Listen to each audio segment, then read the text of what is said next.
I'm Dr. Noah Bennett, a name that carries weight in every hospital corridor from Manhattan to Seattle. At 45, I'm one of the youngest cardiac surgeons to head a department at Lenox Hill Hospital in New York. My days are filled with the controlled chaos of saving lives, and my nights are spent in a sprawling brownstone on the Upper East Side with a wife and two kids who, on the surface, seem flawless. Rachel, my wife, is everything people expect a man like me to have. She's striking. Her auburn hair always perfectly blown out, her nails always immaculate in that understated nude polish she loves. We meet 15 years ago when she's a fresh-faced nurse straight out of Columbia University. Back then, she has an edge, sharp wit and no patience for hospital politics. But after Emily is born, Rachel trades scrubs for yoga pants and martini nights with the other moms on Fifth Avenue. Somewhere along the way, that edge dulls into something sharper, something aimed squarely at me. Our daughter Emily is 14 now, already smarter and more perceptive than most adults I know. She has Rachel's sharp tongue but uses it sparingly, a skill I admire. Then there's Liam, 10, who wears his heart on his sleeve. He idolizes me in a way I don't deserve, especially since I'm hardly around to be the father he needs. That's the first crack, isn't it? I work too much. At least, that's what Rachel reminds me of every time I miss another school play or birthday dinner. Do you even know what your daughter's favorite color is anymore? Rachel asks one evening, her voice low but sharp. We're sitting in the kitchen, the glow of the under-cabinet lights casting long shadows. Of course I do. I snap, even though I don't. It's green. It's purple, she replies, her lips curling into a bitter smile. But thanks for playing. I don't need the reminder that I'm not the husband or father I promised to be. But there's always another emergency, another patient who needs me. I tell myself that I'm doing this for them, for Rachel, for Emily, for Liam. The brownstone, the private school tuition, the family vacations to the Amalfi Coast. It all comes at a price. Someone has to pay it. And then there's Aaron Klein. Aaron joins our department 3 years ago, a golden boy fresh out of Johns Hopkins with a charm so polished it borders on smarmy. He's everything I'm not, gregarious, effortlessly likable, and always available for after-work drinks or early morning rounds. Patients adore him. Staff fawn over him. Even my kids seem to light up when he drops by for one of our occasional team barbecues. Rachel, though? Rachel practically beams when Aaron is around. You should learn a thing or two from Aaron, she says one evening after a department dinner. Her wine glass is nearly empty, her cheeks flushed from the third pour. And what's that supposed to mean? I ask, trying to keep my tone even. It means he knows how to balance work and life. You should try it sometime. I don't take her seriously then. I chalk it up to her usual complaints, the same ones I've been hearing for years. But now, as I sit here piecing it all together, I realize that night is the first time Aaron steps into the fault lines of my marriage, and I practically hand him the keys. The first real warning sign comes at Liam's birthday party last November. We rent out the penthouse at Chelsea Piers, complete with rock climbing and arcade games. I think it will make up for missing his soccer games that season. Aaron shows up late, a bottle of Macallan in hand for me and a bouquet of white lilies, Rachel's favorite, for her. The moment she sees him, her face lights up in a way I haven't seen in years. She laughs at his jokes, leans in just a little too close. At first, I tell myself it's harmless. Rachel has always been flirtatious. It's part of her charm. But then there's the text. It's a Thursday morning, and I'm prepping for a triple bypass when my phone buzzes with a notification from our shared iCloud account. A message from Aaron pops up on the screen. Last night was amazing. Can't wait to see you again. My stomach drops. I stare at the message for what feels like hours, my mind racing. Could it be innocent? A joke? A misunderstanding? No. I know better. I know Rachel better. And I damn sure know Aaron. But I do nothing. I delete the message and go back to work, telling myself I'm overreacting. People don't just blow up their lives over a single text. Rachel and I have been through rough patches before, and we always come out stronger. This will be no different. Or so I think. That night, Rachel waits for me in the kitchen, her laptop open to some boutique travel site. She's planning a trip to the Hamptons for spring break, chattering about cottages and ocean views like nothing is wrong. For a moment, I let myself believe her.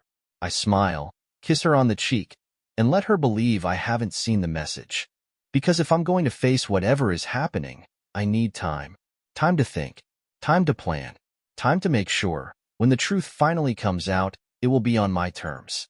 And that's where it begins, the unraveling of everything I think I know about my life, my marriage, and the people I trust most. But this isn't the end. It's just the beginning. Looking back, the first sign that something was wrong was almost laughably small. At the time, I brushed it off, just another moment in a busy day. But now, it looms large in my memory, the starting point of a web I never saw being spun around me. It was a Tuesday morning, and I was in the OR prepping for a valve replacement. The anesthesiologist handed me a chart, her expression slightly puzzled. "Dr. Bennett, are you sure about this pre-op medication adjustment?" she asked, pointing at the dosages noted in the margins. I frowned, taking the chart. The numbers didn't look right, higher than what I'd normally recommend. But they were initialed by me, in my own handwriting. I couldn't make sense of it. "I must have been distracted," I said after a moment, trying to sound nonchalant. "Let's stick with the original protocol." The surgery went off without a hitch, but the incident stuck with me. I pride myself on precision. Mistakes like that aren't supposed to happen. A week later, things escalated. I was pulled into a meeting with the hospital's legal team. A patient's family had filed a preliminary complaint. Their loved one, a man recovering from a bypass, had developed complications due to a delayed medication adjustment. They were claiming negligence. "We're not saying you're at fault, Dr. Bennett," the hospital attorney said, his voice calm but firm. "But with a complaint on record, the board will want to review your cases for the last 3 months. 3 months? Over 50 patients? Negligence?" I asked, my voice tinged with disbelief. "I don't make those kinds of mistakes." The attorney exchanged a glance with Dr. Patel, my department head. "We know your record, Noah," Dr. Patel said.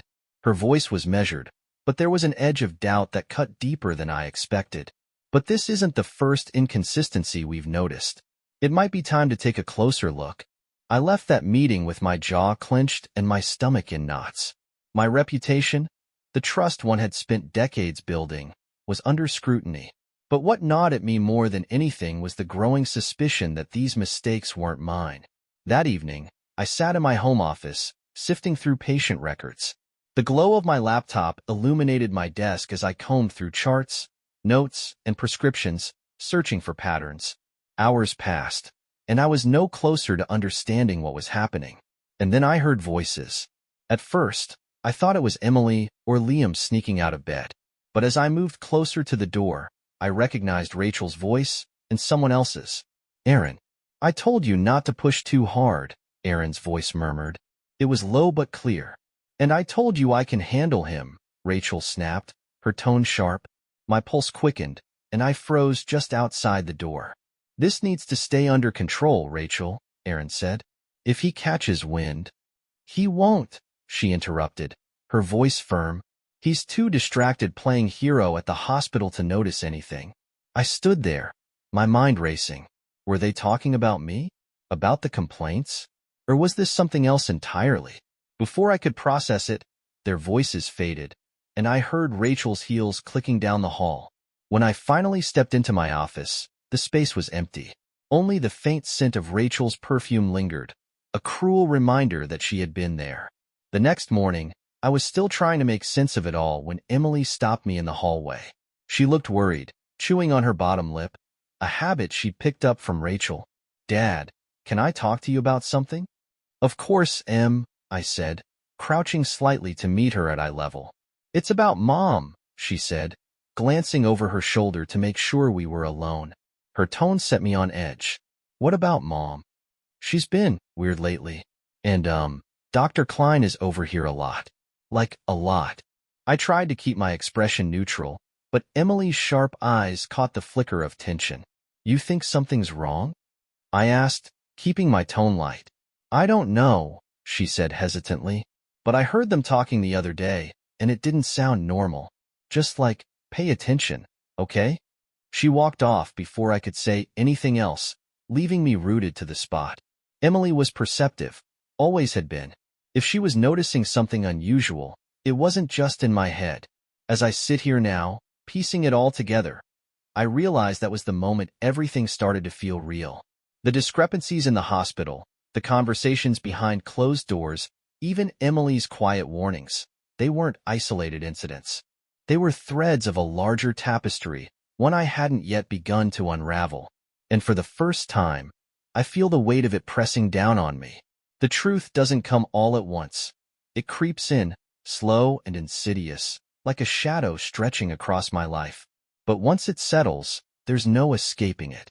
It starts with a private investigator. After hearing Rachel and Aaron whispering in my office and Emily's quiet warning, I decide I need more than just my gut feeling. I'm not the kind of man who leaps to conclusions, but I'm also not stupid. Rachel's been careful, too careful, but everyone slips up eventually. The first clue is a receipt I find tucked in the pocket of Rachel's designer coat. It's from Cipriani downtown, dated 2 weeks ago. Lunch for two. A bottle of wine I know she wouldn't order unless she was celebrating something. Who'd you have lunch with at Cipriani?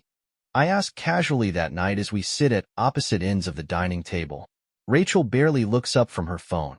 Oh, just some of the girls. You know how it is. Her answer is too quick, her tone too dismissive.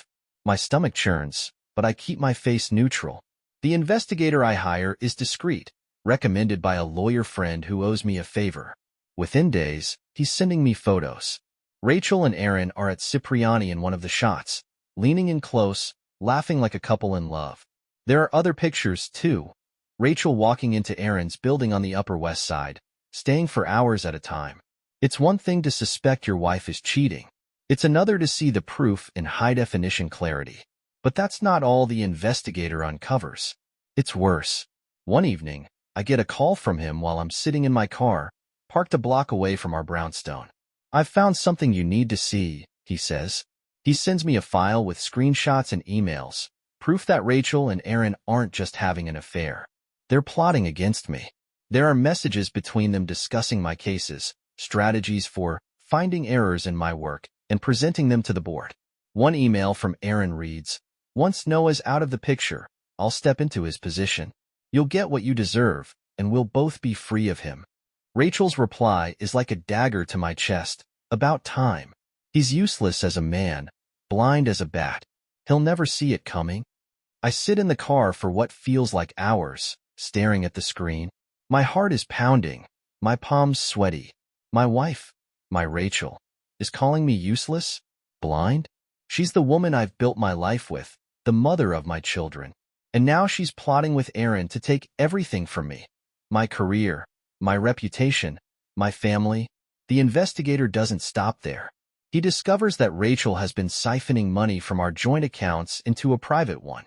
Thousands of dollars have disappeared, funding secret trips, gifts for Aaron, and even bribes to hospital board members. Aaron, in turn, has been cozying up to the board, planting seeds of doubt about my leadership and positioning himself as the obvious replacement. The final blow comes when the investigator shows me a recording he managed to capture. Rachel and Aaron are at Aaron's apartment, sitting on his sleek leather couch, sipping wine. He's pathetic, Rachel says, her voice dripping with disdain. All he does is work, and he still doesn't notice a thing. Aaron chuckles. He's too busy playing God in the oar. The board's already starting to question his judgment. Once this malpractice complaint sticks, it's game over for him. And the money? Rachel asks, swirling her wine. Almost there. A few more moves, and we'll have enough to do whatever we want. You'll be free of him, and I'll have his job. She smiles, leaning in to kiss him. I watch the video, my hands trembling. They're not just trying to destroy me. They're mocking me, tearing me apart piece by piece. The betrayal isn't just personal. It's an assault on everything I've worked for, everything I value. But I don't confront them. Not yet. When I finally walk into the house that night, Rachel is in the living room, scrolling through her tablet like nothing is wrong. She glances up at me, offering a casual smile. "Long day?" she asks, her voice light. "Yeah," I reply, forcing my own smile. Long day. Inside, I'm a storm of emotions, rage, heartbreak, humiliation. but I've already decided that I won't give them the satisfaction of seeing me fall apart. That night, as I lie awake in bed beside Rachel, her breathing soft and even, I start to plan. If they think I'm blind, I'll show them how wrong they are. If they want to ruin my reputation, I'll destroy theirs first. I've spent my life building a career on precision, control, and discipline. Now, I'll use those same skills to dismantle their scheme, piece by piece. They've underestimated me, and that will be their downfall. When your world falls apart, you realize how much you've been holding it together alone. For years, I'd convinced myself that I didn't need anyone, that I could shoulder every burden myself. But after learning the extent of Rachel and Aaron's betrayal, I know I can't do this on my own. The first person I turn to is Dr. Sarah Coleman. Sarah and I have been friends since our residency days. While I chased cardiac surgery, she carved out her own legacy as the hospital's head of pediatrics. Smart, unflinchingly honest, and fiercely loyal. She's the only person I trust with the truth. We meet late one evening in her office, long after most of the staff has gone home. She's still in her scrubs, a stethoscope draped around her neck, sipping coffee that smells burnt. "You look like hell," she says as I close the door behind me. "Thanks," I reply, sinking into the chair opposite her. I feel worse. I tell her everything, the affair, the stolen money, the falsified records, the malpractice scheme. By the time I finish, her coffee's gone cold, and her expression has hardened into something fierce. "That bastard," she mutters, shaking her head. "And Rachel? Are you kidding me?"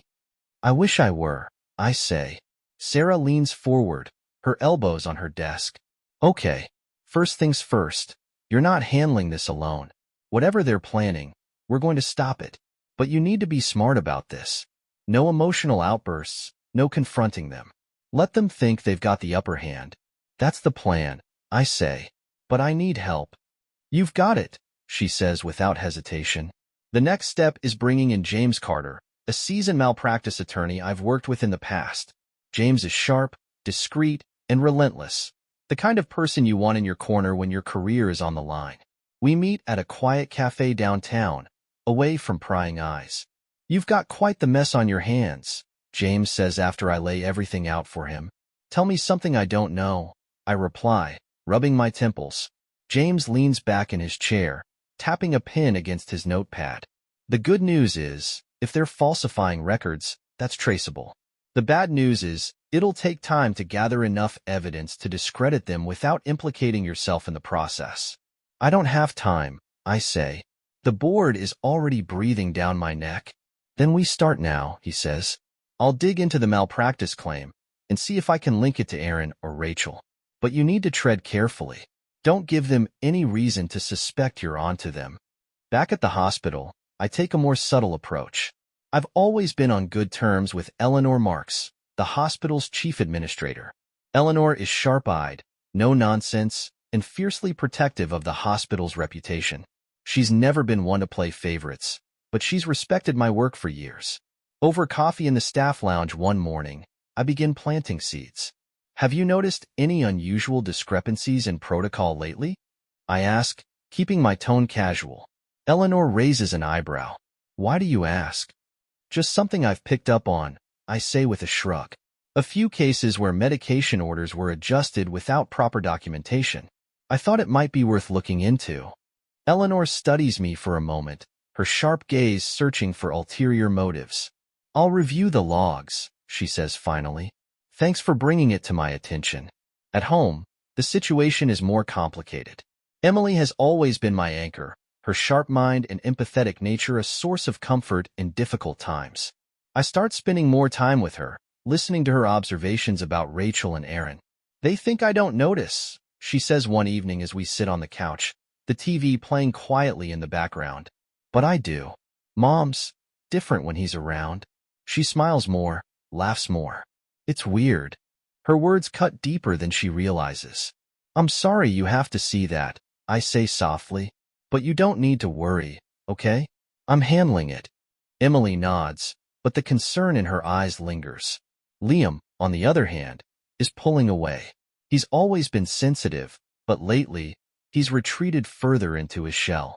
I catch him sitting alone in his room more often, staring out the window or scribbling in his notebook. One night, I sit on the edge of his bed, watching him draw. "Hey, buddy," I say.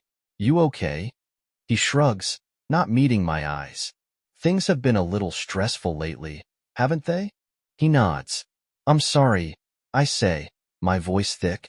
"I'm trying to fix it, but I need you to talk to me, okay? Whatever you're feeling, I'm here." He finally looks up at me, his eyes shining with unshed tears. "I don't want us to fight anymore." His words break something in me. I hug him tightly, promising him that I'll do everything I can to make things right. As the days go on, I feel the weight of what I'm trying to balance: protecting my kids, saving my career, and dismantling Rachel and Aaron's scheme, all while pretending that everything is fine. But I'm not giving up. I have allies now: Sarah, James, Eleanor, and even Emily. They don't know it yet, but Rachel and Aaron have underestimated me, and I'm going to make them regret it. The days had felt heavier then, but I was more focused than I'd ever been. Knowing the enemy was only half the battle, the rest was setting the stage for their downfall. With every piece of evidence I collected, I could feel the walls of Aaron and Rachel's scheme starting to tremble. My goal was to make sure those walls collapsed publicly and decisively. The first thing I did was shore up my own defenses. I started documenting everything: every patient interaction, every decision, every medication order. I kept meticulous notes, time-stamped and cross-referenced, and backed them up in multiple locations. If they planned to accuse me of malpractice, they'd have to find cracks in a fortress. Sarah was my second set of eyes. She'd been quietly monitoring the department, watching for unusual behavior. One afternoon, she pulled me aside in the hospital cafeteria, her expression grim. "We've got a problem," she said, lowering her voice. "Aaron's been leaning on the staff, especially Nina Patel." Nina was a junior nurse, fresh out of nursing school and still finding her footing. She was bright but timid, the perfect target for someone like Aaron. "What's he doing?" I asked. "He's pressuring her to corroborate his claims about your mistakes," Sarah explained. "She's scared, Noah. She thinks her job's on the line."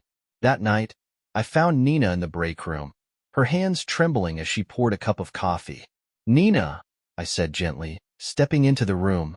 She startled, nearly spilling the coffee, and quickly set the cup down.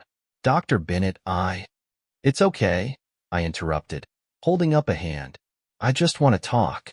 I sat down across from her, keeping my voice calm. "I know Aaron's been pressuring you, and I know you're scared, but you don't have to do this." Tears welled up in her eyes, and she looked away. "I don't have a choice," she whispered. "He said if I don't back him up, he'll ruin my career." "You do have a choice," I told her firmly, "and I'll protect you. If you come forward, I'll make sure you're safe. But I need your help to expose him." She hesitated, the conflict etched on her face. Finally, she nodded. "Okay, I'll do it." With Nina on my side, I had a direct link to Aaron's coercion tactics. Sarah and I worked together to document her testimony, ensuring that if Aaron tried to discredit her, we'd have enough evidence to shield her from the fallout. But I didn't stop there. I knew Aaron's ambition was his Achilles heel, and I planned to exploit it. Over the next few weeks, I started planting false information about a lucrative partnership the hospital was supposedly negotiating with a prestigious research institute. I let the rumor trickle out subtly, dropping hints in conversations where I knew it would reach Aaron. The bait worked. One evening, Sarah overheard Aaron bragging to a group of residents about how he was in line to lead the partnership once I was out of the way. She recorded the conversation and sent it to me. "Gotcha," I muttered as I listened to Aaron's smug voice. The final piece of my plan came together when I proposed a major hospital fundraiser.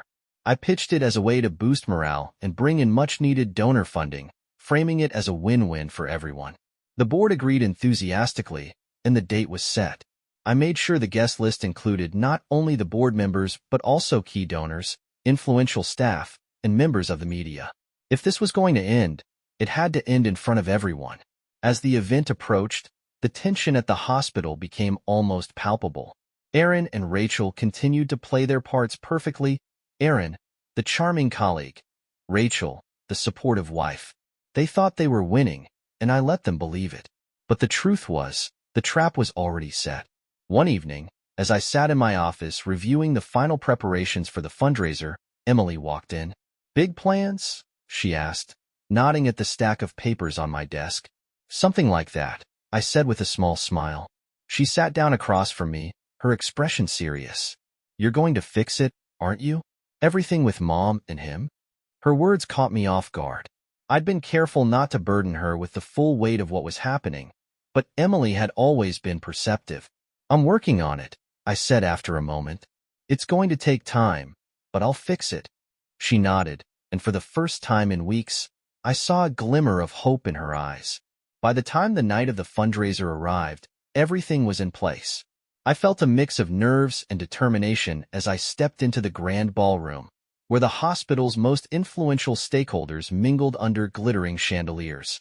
This was it, the moment I'd been building toward. If everything went according to plan, the truth would come out, and Aaron and Rachel's carefully constructed facade would shatter. And this time, I wouldn't be the one left picking up the pieces. The night of the fundraiser arrived, and the air in the grand ballroom buzzed with chatter, laughter, and clinking glasses. The city's most influential players had gathered: hospital board members, donors, colleagues, and even a few media representatives. Rachel moved through the crowd like royalty, her emerald green gown shimmering under the chandeliers. Aaron stayed close by her side, his smile as polished as his designer suit. I remained calm on the outside, though inside, I felt like a storm waiting to unleash. Everything was ready. As the program began, the room quieted, and the MC announced me as the evening's final speaker. I walked to the stage, the spotlight warming my face. Polite applause rippled through the room as I stepped up to the microphone, holding the prepared speech in my hand. "Good evening," I began, my voice steady. "Tonight, we're here to celebrate the incredible strides we've made in medicine. But I want to take a moment to talk about something equally important: integrity." The crowd quieted further, sensing the shift in my tone. "Integrity," I repeated, letting the word linger. "It's the foundation of trust, not just between us and our patients, but between each other as colleagues, as partners, as human beings." My gaze swept the room, landing briefly on Rachel. Her confident smile faltered, replaced by a flicker of unease. "Unfortunately," I continued, "there are times when that trust is betrayed." I reached under the podium and pulled out a small folder. Behind me, the projector flickered to life, casting images onto the massive screen. The first slide appeared, a photograph of Rachel and Aaron at Cipriani, laughing over wine. Gasps rippled through the room. I flipped to the next slide, another image, this time of Rachel entering Aaron's apartment late at night. Rachel's face went pale. Aaron shifted in his seat, his smile vanishing as tension overtook him. "These are not just photographs," I said, my voice hardening. "They are pieces of a larger puzzle, a puzzle that reveals not only a betrayal of my marriage but a betrayal of this hospital and the trust we place in each other." I flipped to the next slides, detailing the financial transactions, thousands of dollars siphoned from my accounts into Rachel's private fund. There were emails between Aaron and Rachel plotting to frame me for malpractice. In one, Aaron bragged about courting the board to replace me, while Rachel gloated about securing her share of the money. The final slides showed screenshots of Aaron pressuring Nina to lie, along with my meticulously documented evidence that disproved every one of their claims. The room erupted into murmurs, a mixture of shock and outrage sweeping through the crowd. Rachel sat frozen, her expression blank. Aaron leaned forward in his chair, his knuckles white as he gripped the edge of the table. "This isn't true," Aaron suddenly shouted, his voice cracking. He stood, his desperation spilling over. "This is some kind of setup." Eleanor Marks, the hospital's chief administrator, rose from her seat, silencing the room with her presence. "Dr. Klein," she said sharply, her voice like a blade, "an internal investigation will begin immediately. If even a fraction of this is true, you will face disciplinary action and likely criminal charges." Aaron collapsed back into his chair, the weight of Eleanor's words pressing down on him. Rachel, meanwhile, stood shakily, turning to face the room. "This isn't what it looks like," she began, her voice trembling. Noah has always been too busy for me. I needed someone who actually cared, someone who was there. And Aaron, don't, Emily's voice cut through the crowd. All eyes turned to the back of the room, where my daughter stood, her face pale but her expression defiant. Don't you dare try to justify this, she said, her voice trembling with anger. Rachel stared at her, stunned into silence. I stepped back from the microphone, the weight of the moment settling over me. But there was still one final act left. At that moment, a server wheeled out a small display table covered with a black cloth. I pulled it off, revealing 3 items I had brought from home. Rachel's cherished wedding dress, neatly folded, the engagement ring she once cried over when I proposed, and a simple white Joker mask I'd painted earlier that day. I wore this mask for years, I said, holding up the Joker mask. My voice rang out clearly, heavy with emotion. I let myself believe that our marriage, our life together, was real. But tonight, I'm done pretending. I lifted the wedding dress, scissors in hand, and began cutting. Gasps echoed through the room as pieces of fabric fell to the floor. When I finished, I picked up the engagement ring and tossed it into the nearest trash can. I've spent my life building something meaningful, I said, turning back to the audience. And I won't let anyone, tear it down. The room erupted into applause, a thunderous release of tension. Rachel crumbled back into her chair, her humiliation complete. Aaron sat frozen, his career and reputation shattered. As the night wound down, I left the fundraiser with Emily and Liam by my side. Rachel and Aaron remained behind, surrounded by the stares and whispers of their peers. The storm wasn't over. There were investigations, lawsuits, and fallout to come. But as I stepped out into the cool night air, I felt lighter than I had in months. For the first time in a long time, I was free. Chapter 7. The Fallout. Act 5. Resolution. The fallout began almost immediately. By the time the fundraiser ended, Aaron Klein's days at the hospital were numbered. The next morning, Eleanor Marks called an emergency board meeting. I wasn't present. I didn't need to be. The evidence I'd presented had already done its job. Within 48 hours, Aaron was suspended. Eleanor took the reins of the internal investigation, and with Sarah's help, it didn't take long to uncover more skeletons in Aaron's closet. He had falsified not just my records but others, manipulating outcomes to make himself look better in critical cases. Worse, he'd been accepting gifts from pharmaceutical reps, an unforgivable breach of protocol. The medical board convened the following month. Aaron's license was revoked, and his name was permanently struck from the hospital's records. By the time the news broke in the New York Times, his career was in ruins. Rachel's downfall was quieter, but no less devastating. Word spread quickly through the Upper East Side social circles, and the women who once invited her to yoga retreats and charity brunches now barely returned her calls. She had built her life around appearances, and without them, there was nothing left to stand on. Emily and Liam were caught in the crossfire, and that was what hurt the most. Emily, at 16, was old enough to understand the gravity of her mother's betrayal.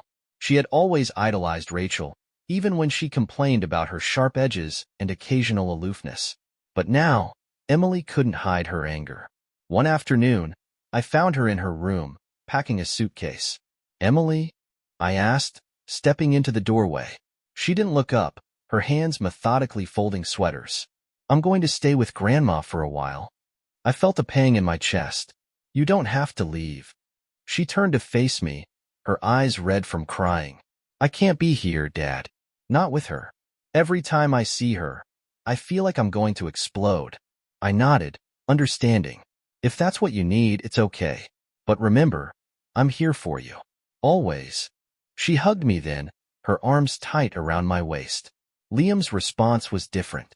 At 10, he didn't fully grasp the situation, but he felt the tension in the house. He withdrew further into himself, spending hours in his room drawing or playing video games. I'd always worried about him, his sensitivity, his tendency to internalize his emotions, and now, those worries multiplied. One evening, I knocked on his door. "Can I come in, buddy?" He didn't answer, but I heard the faint sound of him moving, so I stepped inside. He was sitting at his desk, sketching a picture of a heart. Not the symbolic kind, but the anatomical version, detailed and precise. That's impressive, I said, sitting on the edge of his bed. Where'd you learn to draw like that? He shrugged. From your books. I smiled. Maybe you'll be a doctor someday. I don't want to be a doctor, he said quietly. I just wanted us to be happy again. His words hit me like a punch to the gut. I reached out, pulling him into a hug. I'm so sorry, Liam. I know this has been hard, but I promise we're going to be okay. From that moment on, I made Liam my priority. I arranged for him to see a therapist, someone who could help him navigate the emotional chaos. I also made a point to spend more time with him, helping with his drawings, taking him to the park, just being present. At the hospital, there was work to be done. My reputation had taken a hit during the malpractice accusations, and even though my name was cleared, there were lingering questions about how such a situation could arise in the first place. Sarah and Eleanor became my allies in rebuilding not just my reputation but the hospital's. We need to tighten our protocols, Eleanor said during one of our late-night meetings. This wasn't just a personal betrayal, Noah. It was a failure of oversight. We can't let this happen again. She was right, of course. Together, we drafted new guidelines for record-keeping, medication tracking, and whistleblower protections. Sarah spearheaded a campaign to improve morale among the staff, holding town halls and listening sessions to address their concerns. One afternoon, Nina stopped by my office. I just wanted to say thank you, she said, her voice hesitant. For what? For believing me. For protecting me when I thought I didn't have a choice. I smiled. You were braver than you think, Nina. You did the right thing. She nodded, her face brightening slightly. It feels good to be part of something better. As the weeks turned into months, the hospital began to heal. Donors returned, impressed by our transparency and commitment to reform. The media moved on to other stories, and my name was no longer splashed across headlines. At home, the wounds were slower to mend. Rachel moved out shortly after the fundraiser, renting a small apartment downtown. Emily refused to visit her, and though Liam went reluctantly on the weekends, he always came back quieter than when he left. One day, Rachel called me. Her voice was tentative, almost unrecognizable. I want to talk to you about the kids, she said. I know I've hurt them. I don't know how to fix it. I sighed. The bitterness I once felt now dulled by exhaustion. You'll have to earn their trust back, Rachel. It's not something I can do for you. By the end of the year, things had settled into a new normal. Emily returned home after a few months with her grandmother, stronger and more resilient than ever. Liam began smiling again, though his sensitivity remained a part of him, something I cherished now rather than feared. As for me, I threw myself into my work and my family. I wasn't the same man I'd been before. There was a scar where my marriage had been, a reminder of the betrayal I'd endured. But scars, I'd learned, weren't just marks of pain. They were signs of survival. I'd survived, and so had my kids. Together, we were building something new, something honest, something real. Finalizing the divorce felt like crossing a finish line I never wanted to approach. It wasn't a victory. There's nothing triumphant about dismantling 15 years of marriage, but it was a resolution. My lawyer, James Carter, ensured the custody agreement was ironclad.